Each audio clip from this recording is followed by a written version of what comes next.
ವೀಕ್ಷಕರೇ, acid attack ಅಂತ ಕೇಳಿದ ತಕ್ಷಣವೇ ನಮ್ಮ ತಲೆಯಲ್ಲಿ ಬರೋ ಆಲೋಚನೆಗಳು ವಿಕೃತ ಮುಖ, ಸುಟ್ಟ ಗಾಯ, ನೋವು ಮುಂತಾದವುಗಳು.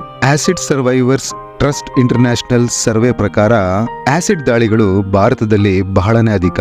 ಸುಮಾರು 1,000ಕ್ಕಿಂತ ಹೆಚ್ಚು ಹೆಣ್ಣು ಮಕ್ಕಳು ಪ್ರತಿ ವರ್ಷ ಈ ಕ್ರೂರ ಕೃತ್ಯಕ್ಕೆ ಬಲಿಯಾಗ್ತಾರೆ. ವೀಕ್ಷಕರೇ, ಜಸ್ಟ್ ಹಾಗೆ ಒಂದು ನಿಮಿಷ ಇಮ್ಯಾಜಿನ್ ಮಾಡ್ಕೊಳ್ಳಿ. ತನ್ನದಲ್ಲದ ತಪ್ಪಿಗೆ ಹುಟ್ಟಿನಿಂದ ಕನ್ನಡಿಯಲ್ಲಿ ತನ್ನ ಮುಖ ನೋಡಿ ಪ್ರತಿದಿನ ಜೀವಿಸುತ್ತಿದ್ದ ಹುಡುಗಿ ಆ ಒಂದು ನಿಮಿಷದ ಆಸಿಡ್ ದಾಳಿಯಿಂದ ಇಡೀ ಜೀವನ ತನ್ನ ನೆರಳನ್ನೇ ನೋಡಿಕೊಂಡು ಬದುಕಬೇಕು ಅಂದ್ರೆ ಎಷ್ಟು ಕಷ್ಟ ಅಲ್ವಾ?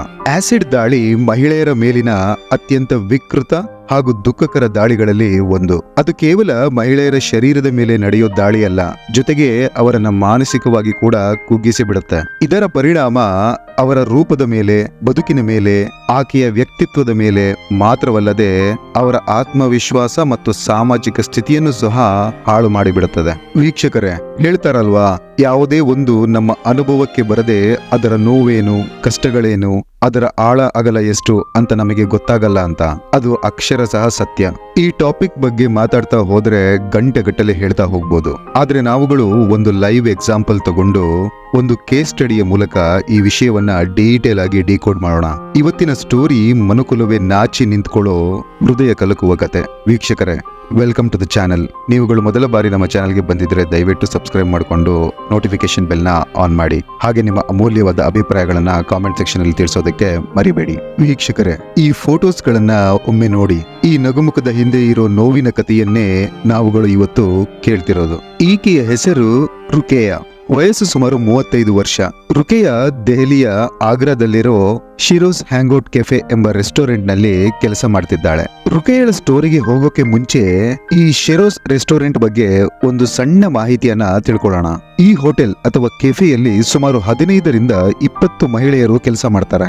ಆದ್ರೆ ಅವರ ವಿಶೇಷತೆ ಅಂದ್ರೆ ಅಲ್ಲಿ ಕೆಲಸ ಮಾಡೋ ಅಷ್ಟೂ ಮಹಿಳೆಯರು ಆಸಿಡ್ ಅಟ್ಯಾಕ್ ನ ವಿಕ್ಟಿಮ್ಗಳೇ. ಅಂದ್ರೆ ತಮ್ಮ ಮೇಲೆ ಆಸಿಡ್ ದಾಳಿಯಾಗಿ ಅದರಿಂದ ಹೇಗೋ ಬಚಾವಾಗಿ ತಮ್ಮ ಪ್ರಾಣ ಉಳಿಸಿಕೊಂಡು ಆ ನೋವನ್ನೆಲ್ಲ ಮರೆತು ಮತ್ತೆ ಅದೇ ಆತ್ಮವಿಶ್ವಾಸದಿಂದ ತಮ್ಮ ಕಾಲ ಮೇಲೆ ತಾವೇ ನಿಂತು ಸಮಾಜವನ್ನ ಎದುರಿಸುತ್ತಾ ಅವರ ಫ್ಯಾಮಿಲಿಗಳಿಗೆ ಆಧಾರ ಸ್ತಂಭವಾಗಿರೋ ಮಹಿಳೆಯರು. ವೀಕ್ಷಕರೇ, ಈಗ ನಾವು ಮತ್ತೆ ರುಕೇಯಾ ಅವರ ಬಳಿ ಬರೋಣ.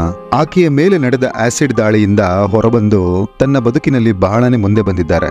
ಆದ್ರೆ ಇಲ್ಲಿರೋ ಸತ್ಯ ಏನಂದ್ರೆ, ಆಕೆಯ ಮೇಲೆ ನಡೆದ ಆ ದಾಳಿಗೆ ನ್ಯಾಯ ಸಿಕ್ತಾ ಅಥವಾ ಇಲ್ವಾ ಅನ್ನೋದು. ಹೇಳ್ತಾರಲ್ವಾ, ಎಲ್ರಿಗೂ ಟೈಮ್ ಬರುತ್ತೆ ಅಂತ.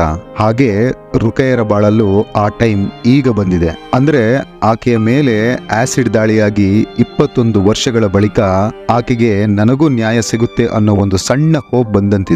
ಅಥವಾ ಇದನ್ನು ಹೀಗೂ ಹೇಳಬಹುದು, ಅದೇನಂದ್ರೆ ನ್ಯಾಯ ಸಿಗೋಕೆ ಶುರುವಾಗಿದೆ ಅಂತ.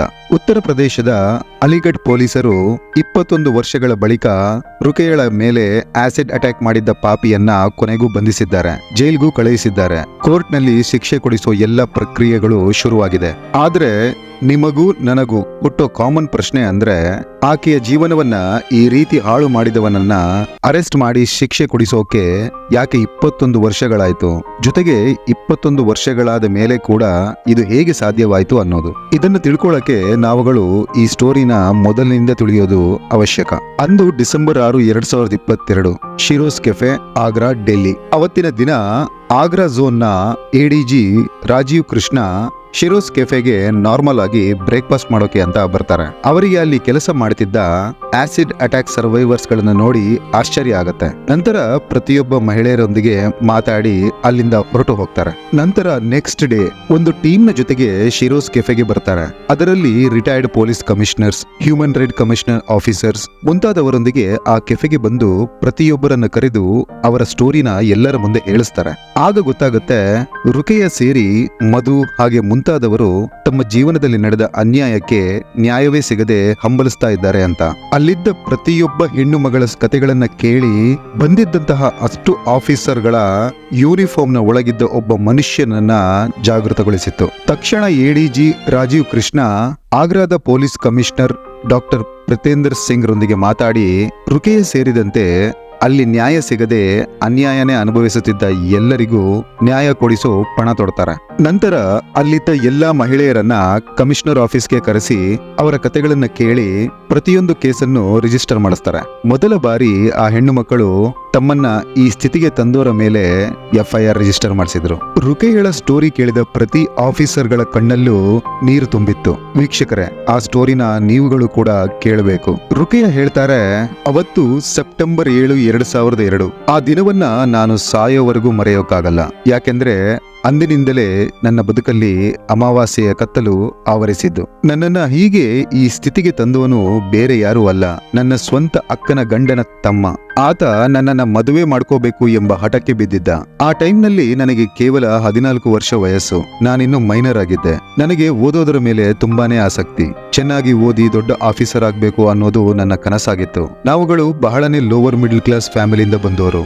ಏನಾದ್ರೂ ಸಾಧನೆ ಮಾಡಬೇಕು ಅನ್ನೋ ಹಂಬಲ ತುಂಬಾನೇ ಇತ್ತು. ಈವನ್ ನನ್ನ ಮನೆಯಲ್ಲೂ ನನ್ನ ಓದಿಗಾಗಿ ಬಹಳನೇ ಸಪೋರ್ಟ್ ಇತ್ತು. ಅವರುಗಳು ಆತ ಮದುವೆ ಮಾಡ್ಕೋತೀನಿ ಅಂತ ಹೇಳಿದಾಗ ನನ್ನ ತಾಯಿ ಕೂಡ ಇಲ್ಲ, ಆಕೆನ ಈಗ್ಲೇ ಮದುವೆ ಮಾಡಲ್ಲ, ಆಕೆಗೆ ಓದಬೇಕು ಅನ್ನೋ ಇಚ್ಛೆ ಇದೆ, ನಾನು ಕಷ್ಟಪಟ್ಟಾದ್ರೂ ಆಕೆನ ಓದಿಸ್ತೀನಿ ಅಂತಾನೆ ಹೇಳಿದ್ರು.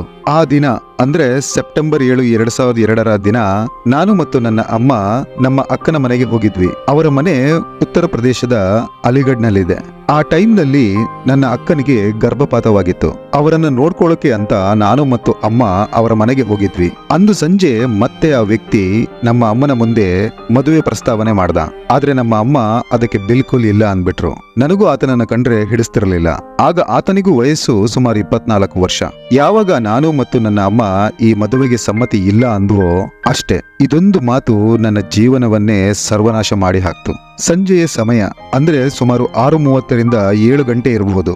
ಮನೆಯ ಹೊರಗಡೆ ನಾನು, ಅಮ್ಮ ಮತ್ತು ಅಕ್ಕನ ಗಂಡ ಕೂತ್ಕೊಂಡು ಮಾತಾಡ್ತಿದ್ವಿ. ಒಳಗಡೆಯಿಂದ ಬಂದ ಆತ ಕೈಯಲ್ಲಿ ಒಂದು ಟೀ ಕಪ್ ಹಿಡ್ಕೊಂಡಿದ್ದ. ತಕ್ಷಣ ಆತ ನನ್ನ ಮುಖಕ್ಕೆ ಏನೋ ಎರಚಿದ. ನನ್ನ ಮುಖ ಕಂಪ್ಲೀಟ್ ಆಗಿ ಸುಟ್ಟು ಹೋಗಕ್ಕೆ ಶುರುವಾಯ್ತು. ಮೊದಲಿಗೆ ನಾನು ಅಂದ್ಕೊಂಡೆ ಆತ ನನ್ನ ಮುಖಕ್ಕೆ ಟೀ ಎರಚಿದಾನೆ ಅಂತ. ಆದ್ರೆ ಕೆಲವೇ ಸೆಕೆಂಡ್ಗಳಲ್ಲಿ ನನ್ನ ಮುಖದ ಚರ್ಮವೆಲ್ಲ ಸುಟ್ಟು ನೇತು ಬೀಳುವಾಗ ಗೊತ್ತಾಯ್ತು ಈತ ನನ್ನ ಮೇಲೆ ಆಸಿಡ್ ಹಾಕಿದ್ದಾನೆ ಅಂತ. ಆತ ಈ ಕೃತ್ಯವನ್ನ ನನ್ನ ತಾಯಿ ಹಾಗೂ ಭಾವನ ಮುಂದೆನೆ ಮಾಡಿದ್ದ. ಮುಂದುವರಿತ ರುಕೇಯ ಹೇಳ್ತಾರೆ, ಈ ಘಟನೆಯ ನಂತರ ಆಕೆಯನ್ನ ಹಾಸ್ಪಿಟಲ್ ನಲ್ಲಿ ಅಡ್ಮಿಟ್ ಮಾಡಲಾಯಿತು. ಆದ್ರೆ ಆಕೆಯ ಸ್ಥಿತಿ ದಿನದಿಂದ ದಿನಕ್ಕೆ ಕ್ಷೀಣಿಸ್ತಾನೆ ಬರ್ತಿತ್ತು. ಆಕೆಯಿಂದ ಆ ನೋವನ್ನ ತಡ್ಕೊಳಕ್ಕೆ ಆಗ್ತಿರ್ಲಿಲ್ಲ. ನಂತರ ಆಕೆಯನ್ನ ಅಲಿಗಢ್ನಿಂದ ಆಗ್ರಾದ ಒಂದು ಹಾಸ್ಪಿಟಲ್ಗೆ ಶಿಫ್ಟ್ ಮಾಡಲಾಯಿತು. ಅಲ್ಲಿ ಆಕೆ 3 ತಿಂಗಳು ಹಾಸ್ಪಿಟಲ್ ನಲ್ಲೇ ಚಿಕಿತ್ಸೆ ಪಡಿತಾನೆ ಇದ್ಲು. ಇದೇ ಟೈಮ್ನಲ್ಲಿ ರುಕೇಯರ ತಾಯಿ ಪೊಲೀಸರಿಗೆ ಈ ವಿಷಯ ತಿಳಿಸಿ ಆತನ ಮೇಲೆ ಕಂಪ್ಲೇಂಟ್ ಕೊಡಕ್ಕೆ ನಿರ್ಧರಿಸ್ತಾರೆ. ಈವನ್ ರುಕೇಯ ಕೂಡ ಆತನ ವಿರುದ್ಧ ಕಂಪ್ಲೇಂಟ್ ಕೊಡಕ್ಕೆ ರೆಡಿ ಆಗ್ತಾರೆ. ಆದ್ರೆ ಆ ತರಹದ ಒಂದು ನಿರ್ಧಾರ ಮಾಡೋ ಹೊತ್ತಿಗೆ ಆ ಪಾಪಿಯ ಮನೆಯವರು, ನೀವೇನಾದ್ರೂ ನಮ್ಮ ಮಗನ ಮೇಲೆ ಕಂಪ್ಲೇಂಟ್ ಕೊಡೋಕೆ ಪೊಲೀಸರ ಬಳಿ ಹೋದ್ರೆ ಅಥವಾ ಈ ವಿಷಯ ಏನಾದ್ರೂ ಯಾರಿಗಾದ್ರೂ ಗೊತ್ತಾದ್ರೆ ನಿಮ್ಮ ಅಕ್ಕನನ್ನ ಪರ್ಮನೆಂಟ್ ಆಗಿ ನಿಮ್ಮ ಮನೆಗೆ ಕಳುಹಿಸಬೇಕಾಗತ್ತೆ, ಇಲ್ಲ ಅಂದ್ರೆ ಆಕೆಗೂ ರುಕೇಯಗೆ ಆದ ಸ್ಥಿತಿಯೇ ಆಗುತ್ತೆ ಅಂತ ಭಯ ಪಡಿಸ್ತಾರೆ. ವೀಕ್ಷಕರೇ, ಇದೇ ರುಕೇಯಳ ಬಾಳಿನ ಕರಾಳ ದಿನವಾಗಿ ಹೋಯ್ತು. ರುಕೇಯ ಹೇಳ್ತಾರೆ, ಆ ಟೈಮ್ನಲ್ಲಿ ನನ್ನ ಅಕ್ಕನಿಗೆ 2 ಮಕ್ಕಳಿದ್ರು. ಅವರ ಮನೆಯವರ ನಡವಳಿಕೆ ನೋಡಿ ನನಗೆ ಭಯ ಆಗಿತ್ತು. ನನ್ನ ತಾಯಿಗೂ ಭಯ ಆಗಿತ್ತು. ನಮಗೆ ತಂದೆ ಇಲ್ಲ. ಹಾಗಾಗಿ ಹೇಗಾದ್ರೂ ಈ ಮುಖಕ್ಕೆ ಚಿಕಿತ್ಸೆ ಮಾಡಿಸಿ ಆ ಘಟನೆಯನ್ನ ಮರೆತು ಮುಂದೆ ಸಾಗೋದೇ ಉತ್ತಮ ಅನಿಸಿತ್ತು. ಪೊಲೀಸ್ ಕಂಪ್ಲೇಂಟ್ ಕೊಟ್ರೆ ನನ್ನ ಅಕ್ಕನ ಜೀವನ ಸರ್ವನಾಶ ಆಗುತ್ತೆ ಅನ್ನೋ ಕಾರಣಕ್ಕೆ ಸುಮ್ಮನಾದೆ ಅಂತಾರೆ. ಆದ್ರೆ ರುಕೇಯರ ಮನಸ್ಸನ್ನ ಕೇಳಿದ್ರೆ ಅವರಿಗೆ ಈ ರೀತಿ ನೋವು ಕೊಟ್ಟು ತನ್ನ ಜೀವನವನ್ನು ಹಾಳು ಮಾಡಿದ ಆ ವ್ಯಕ್ತಿಗೆ ಇಲ್ಲಿಯವರೆಗೂ ಶಿಕ್ಷೆ ಕೊಡಿಸಲಾಗಲಿಲ್ಲವಲ್ಲ ಅನ್ನೋ ಕೊರಗು ಇದ್ದೇ ಇತ್ತು. ಶಿಕ್ಷೆ ದೂರದ ಮಾತು, ಒಂದು ಕಂಪ್ಲೇಂಟ್ ಕೂಡ ಕೊಡಲಾಗಲಿಲ್ಲ ಅನ್ನೋದು ಅವರನ್ನ ಕಾಡ್ತಿತ್ತು. ಹೀಗೆ ಸಮಯ ಕಳೀತಾನೆ ಇತ್ತು. ತನ್ನ ಮುಖದಲ್ಲಿದ್ದ ಗಾಯದ ಗುರುತುಗಳನ್ನ ಇಟ್ಕೊಂಡು ರುಕೇಯ ದೊಡ್ಡವಳಾಗ್ತಾ ಬಂದರು. ಅವರಿಗೂ ಮದುವೆ ಆಯಿತು. ಈಗ ಅವರಿಗೆ ಒಬ್ಬ ಮಗ ಕೂಡ ಇದ್ದಾನೆ. ಕಳೆದ ಸುಮಾರು ವರ್ಷಗಳಿಂದ ಶಿರೋಸ್ ಕೆಫೆಯಲ್ಲಿ ತನ್ನಂತೆಯೇ ಆಸಿಡ್ ಅಟ್ಯಾಕ್ಗೆ ಬಲಿಯಾಗಿ ಸರ್ವೈವ್ ಆಗಿರೋ ಎಷ್ಟೋ ಮಹಿಳೆಯರೊಂದಿಗೆ ಕೆಲಸ ಮಾಡಿಕೊಂಡು ತಮ್ಮ ಜೀವನವನ್ನ ನಡೆಸ್ತಿದ್ದಾರೆ. ಯಾವಾಗ ADG ರಾಜೀವ್ ಕೃಷ್ಣ ಈ ಕೇಸ್ನ ಸೀರಿಯಸ್ ಆಗಿ ತಗೊಂಡು 21 ವರ್ಷಗಳ ಹಿಂದೆ ನಡೆದ ಘಟನೆಗೆ ಮರುಜೀವ ಕೊಟ್ಟು ಆ ಪಾಪಿಯನ್ನ ಅರೆಸ್ಟ್ ಮಾಡ್ತಾರೋ ಅಲ್ಲಿಗೆ ರುಕೇಯಳ 21 ವರ್ಷಗಳ ಹೋರಾಟದ ಬದುಕಿಗೆ ಒಂದು ಸಣ್ಣ ವಿರಾಮ ಸಿಕ್ಕಂತಾಗಿದೆ. ಬಂಧಿತ ಆರೋಪಿಯ ಹೆಸರು ಆರಿಫ್. ಆತನ ಮೇಲೆ ಜನವರಿ 2023ಕ್ಕೆ IPC ಸೆಕ್ಷನ್ 326A ಅಡಿಯಲ್ಲಿ ಕೇಸ್ ರಿಜಿಸ್ಟರ್ ಮಾಡಿಕೊಳ್ಳಲಾಗಿದೆ. ಇದೇ ತರಹದ ಪ್ರಕರಣ ಮಧು ಅವರದು ಕೂಡ. ಇವರ ಮೇಲೆ 22 ವರ್ಷಗಳ ಹಿಂದೆ ಕೆಲವು ಪುಂಡರು ಆಸಿಡ್ ಅಟ್ಯಾಕ್ ಮಾಡಿ ಹೋಗಿದ್ರು. ಅಲ್ಲಿಂದ ಮಧುರ ಬದುಕು ಕೂಡ ನರಕವಾಗಿತ್ತು. ಮಧು ಅವರ ಕೇಸ್ನಲ್ಲಿ ಆಕೆಯ ಮೇಲೆ ಅಟ್ಯಾಕ್ ಆದಾಗ ಆಕೆಗೆ ಮದುವೆಯಾಗಿ 1 ವಾರವೂ ಆಗಿರಲಿಲ್ಲ. ಈ ಘಟನೆಯಿಂದ ಮಧು ಮತ್ತು ಅವರ ಫ್ಯಾಮಿಲಿ ಎಷ್ಟು ಹೆದರಿದ್ರು ಅಂದ್ರೆ ಅವರುಗಳು ಪೊಲೀಸರ ಬಳಿ ಹೋಗೋ ಧೈರ್ಯ ಕೂಡ ಮಾಡಲಿಲ್ಲ. ಆದ್ರೆ ಇಂದಿಗೂ ಕೂಡ ಮಧು ಅವರ ಕೇಸ್ನಲ್ಲಿ ನ್ಯಾಯ ಸಿಕ್ಕಿಲ್ಲ. ವೀಕ್ಷಕರೇ, ಈ ಎಪಿಸೋಡ್ ಮಾಡಿರೋ ಉದ್ದೇಶ ರುಕೆಯ, ಮಧು ಅಂತ ಇನ್ನೂ ಲಕ್ಷಾಂತರ ಮಂದಿ ನಮ್ಮ ನಡುವೆನೇ ಇದ್ದಾರೆ. ಇಂಥ ಒಂದು ಹೇಯ ಕೃತ್ಯದಿಂದ ಬದುಕುವ ಆಸೆಯನ್ನೇ ಕಳ್ಕೊಂಡು ಪ್ರಾಣ ಬಿಟ್ಟಿರೋರು ತುಂಬಾ ಜನ ಇದ್ದಾರೆ. ಕಾನೂನು ಎಷ್ಟೇ ಸ್ಟ್ರಿಕ್ಟ್ ಆಗಿದ್ರು ಮನುಷ್ಯನ ಆಲೋಚನೆಗಳು ಮತ್ತು ಮನಸ್ಸು ಮಾತ್ರ ಸ್ಟ್ರಿಕ್ಟ್ ಆಗಿಲ್ಲ. ಇಂಥ ನೊಂದ ಎಲ್ಲಾ ಮಹಿಳೆಯರಿಗೆ ನಾವು ಹೇಳೋದು ಒಂದೇ: ಕುಗ್ಗಬೇಡಿ, ಆತ್ಮವಿಶ್ವಾಸ ಕಳ್ಕೋಬೇಡಿ, ಧೈರ್ಯದಿಂದಿರಿ. ಮುಖಕ್ಕೆ ಆಗಿರೋದು ಗಾಯ, ಮನಸ್ಸಿಗಲ್ಲ. ನೀವುಗಳು ಸಾಧಿಸ್ತೀನಿ ಅಂತ ನಿಂತ್ಕೊಂಡ್ರೆ ತಡೆಯೋರು ಈ ಭೂಮಿ ಮೇಲೆ ಯಾರೂ ಇಲ್ಲ. We all are with you ಅಂತ ಹೇಳ್ತಾ ಈ ಎಪಿಸೋಡ್ನ ಎಲ್ಲ ನಮ್ಮ ಹೋರಾಟಗಾರ್ತಿಯರಿಗೆ ಡೆಡಿಕೇಟ್ ಮಾಡ್ತಾ ಮುಗಿಸ್ತಿದ್ದೇನೆ. ಎಪಿಸೋಡ್ ಹೇಗನ್ನಿಸ್ತು ಅಂತ ದಯವಿಟ್ಟು ಕಾಮೆಂಟ್ ಮಾಡಿ ತಿಳಿಸಿ. ಸಿಗ್ತೀನಿ ಮುಂದಿನ ಎಪಿಸೋಡ್ನಲ್ಲಿ. Till then, take care.